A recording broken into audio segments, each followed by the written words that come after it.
Coming up, self-care tips plus 2 easy peasy pick-me-ups when you feel like crap. We're cozying up on the couch together. Good time. Yay!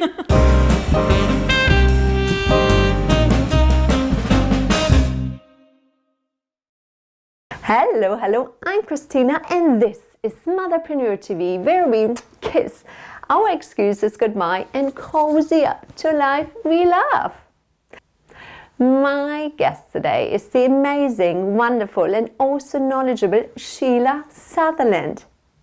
Sheila is a self-empowerment coach and founder of Reignite Your Purpose. Now Sheila, she has a few very simple, actionable tips up her sleeve on how to celebrate when the shit hits the fan, and also she's going to share with us some really nice, easy to follow self-care tips. Sheila, thank you so much for taking the time to be here on Motherpreneur TV. Well, thank you so much for inviting me, although it was a little bit hard at times, and I know you had to chase me a little bit to get here. Yeah, about 6 months. At least, probably. Yeah.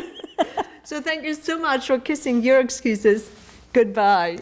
Well, and thank you for helping me get through that process too. Oh. Hey, and you can always use more lessons on being a better kisser. So. Yeah, and I like what you said. It took the French kissing to get here. Yeah, I figured there was a little bit of tongue happening, to get me here today. So. Sheila, reignite your purpose. Mm-hmm. I love this. We are kind of brought up as women to not put ourselves first.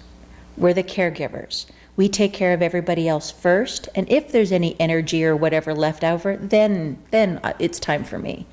But we know with our busy lives, a lot of times at the end of the day, there is nothing left, for us. So I usually will start with the self-care piece. And that's where a lot of women will have a lot of resistance. Self-care as in looking after myself. Putting myself as a priority. But how can I do that? I have 3 children. I have a house. I'm a videographer. I travel around and create magic. How do I find time for myself? Well, it's kind of like you have to do that first. Because if you are taking care of yourself and making sure that you are full, you say in regards to your energy and feeling, you've just connected with yourself, that's your foundation for everything else. It's how can we expect our relationships with our children, our spouses, our careers, our businesses, how do we expect them to run efficiently if our foundation, which is us, is crumbling and is weak and is not being taken care of? Give me a few examples of ideas for self-care. Oh, there's so many, and it's a very personal, thing, because some women, love the spas and manicures and getting their hair done. Other people, that doesn't matter much for them. So it's finding what makes you feel good, what you do that after you've done it, you're like, oh, I feel so much better. And like I say, when you think of busy worlds, you're like, where do I find the time? Yeah. Start. Well, this is where I would say you actually have to set an appointment with yourself. Okay, listening, yeah. Whether you use a day planner, use a calendar on the kitchen, wherever you put your appointments, you need to find a time that you actually make the appointment with yourself, whether it's 15 minutes, whether it's 30 minutes, and stick to it. Because I just have found if you don't actually schedule in that time to start, especially when it's something that's so foreign to you, that's the first thing that's going to fall off. Oh, I'll get to that later. I don't need to do that right now. I'll find time later. And what's the recommendation? Daily self-care? Once a week? I would love to say daily. Yeah. You have to work up to it. Right. Especially if this is a little bit of a foreign idea for you. So what I see a lot in social media, a lot of people will do self-care Sundays. Oh. Because, Okay. weekend, you're not so busy with work. Yeah. You are already in a somewhat more relaxed state. So it's a lot of people will have that certain day that, okay, I'm doing something on this day to do it. I like it. Self-care Sunday.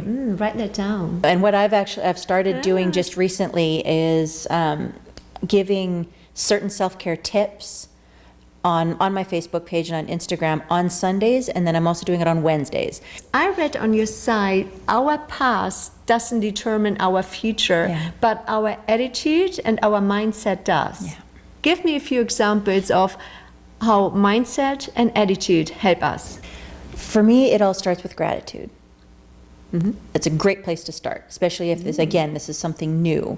And a lot of people go, well, what? I'm grateful for the things in my life. And I'm like, yes, but do you practice it on a daily basis?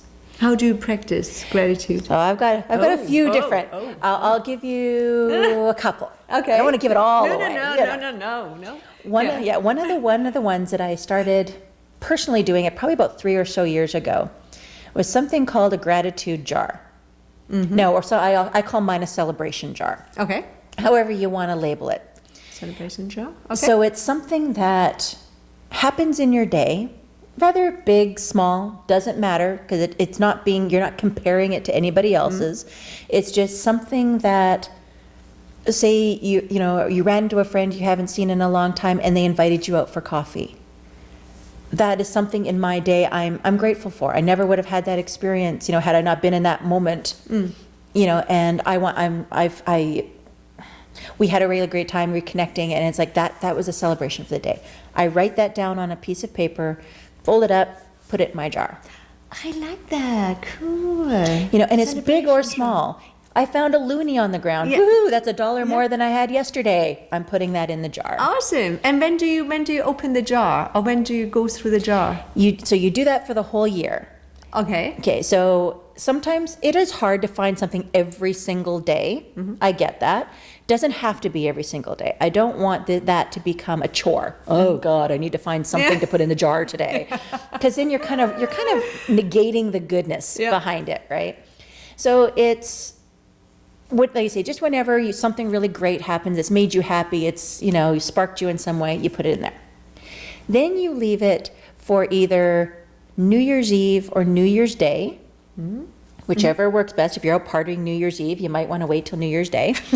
But then you open up the jar, Right. and you one by one, you go back through every single item, and you give a moment to each of it. You read whatever it was you've written on the paper, and try to see if you can go back and actually bring the image of that moment back in. Nice. And you will find that by the time you get through all of those pieces of paper, your heart just feels so full. I have found times where I've ended up in tears.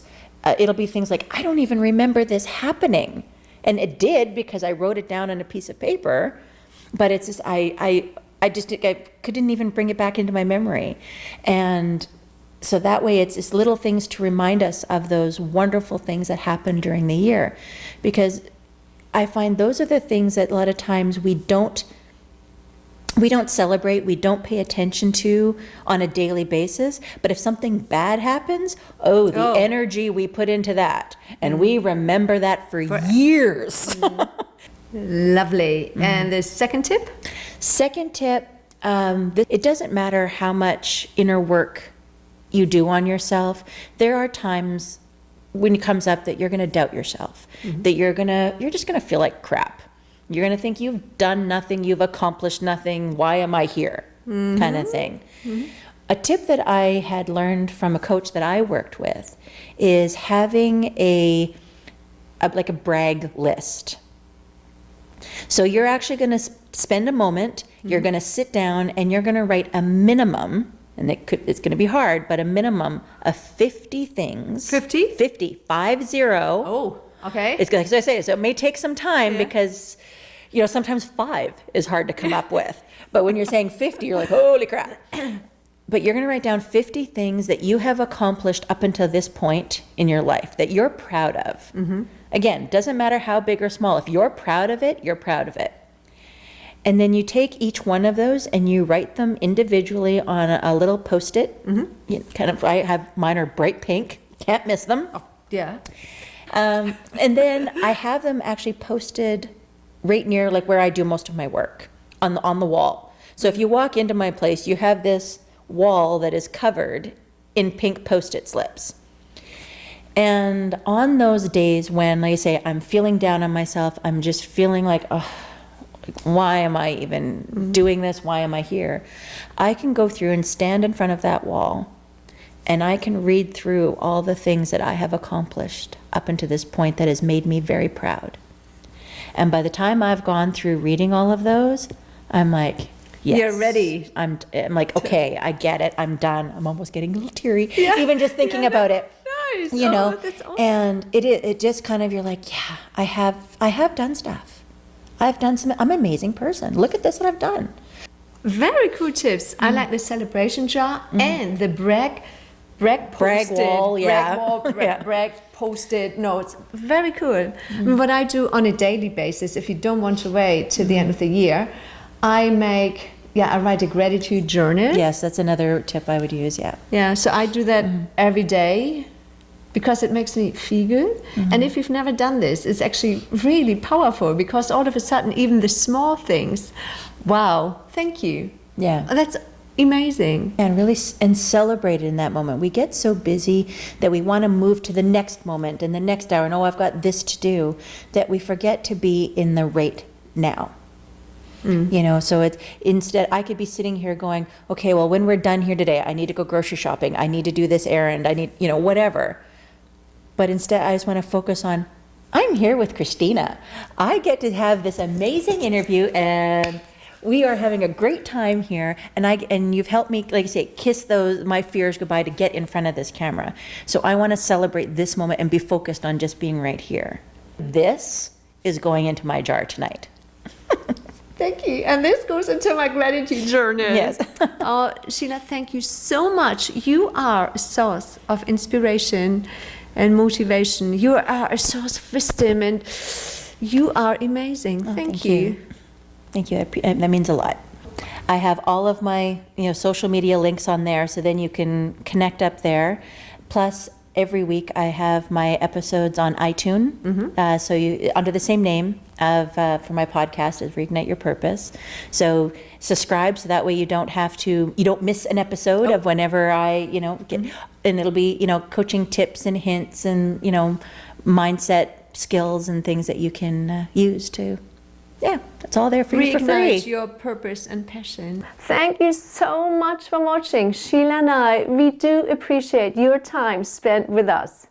Now, if you enjoyed this episode as much as we enjoyed making it, share it with your network of friends. Like this video, get in touch with Sheila. She's an amazing coach. Or subscribe to weekly episodes here on Motherpreneur TV. Once again, thank you so much for watching. I look forward to seeing you again next week. And until I do, remember, we are more than just mothers. We are an inspiration to ourselves, to our families, and to the world. Bye for now.